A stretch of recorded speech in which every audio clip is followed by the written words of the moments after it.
आज स्पेशल होत्या अळूवड्या। तर त्या कशा बनवायच्या, तर त्यासाठी इथं अळूचे पानं घ्यायचे, त्याचे देठ सगळे काढून घ्यायचे आणि ते स्वच्छ पाण्यामध्ये धुवायचे सगळे पानं।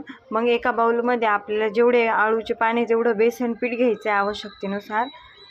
ते घेतलं की त्याच्यामध्ये आपण घालायची हळद, घरातलं जे लाल तिखट असेल ते घालायचे आणि थोडेसे जिरे घालायचे आणि चवीनुसार त्यामध्ये मीठ घालून ते छान पाणी घालून हे करायचे। त्यामध्ये अजून बाजरीचे पीठसुद्धा घालायचे, चांगल्या व्हाव्या त्या अशा कुरकुरीत म्हणून, आणि पाणी घालून छान मिक्स करून घ्यायचं आहे।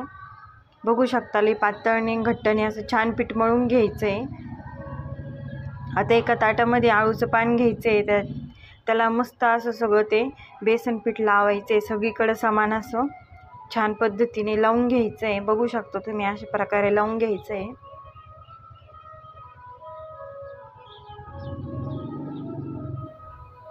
आता हे सगळं लावून झालंय, तर ते आता मी दाखवते त्याप्रमाणे फोल्ड करून घ्यायचं आहे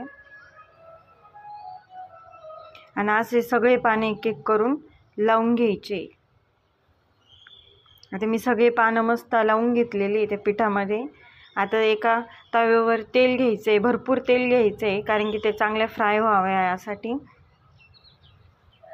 तेल तापलं की त्याच्यावर एक एक करून वड्या ठेवायच्या आहेत, जेवढ्या त्यावर मावतील तेवढ्या वड्या ठेवून द्यायच्या आहे। आणि एका साईडनी फ्राय झाला तर दुसऱ्या साईडनी पण छान त्याला शिजून द्यायचं आहे, त्या कच्च्या नाही राहिल्या पाहिजे। आणि आपल्या वड्या खाण्यासाठी रेडी आहे। व्हिडिओ आवडला असेल तर लाईक करा, शेअर करा, सबस्क्राईब करा।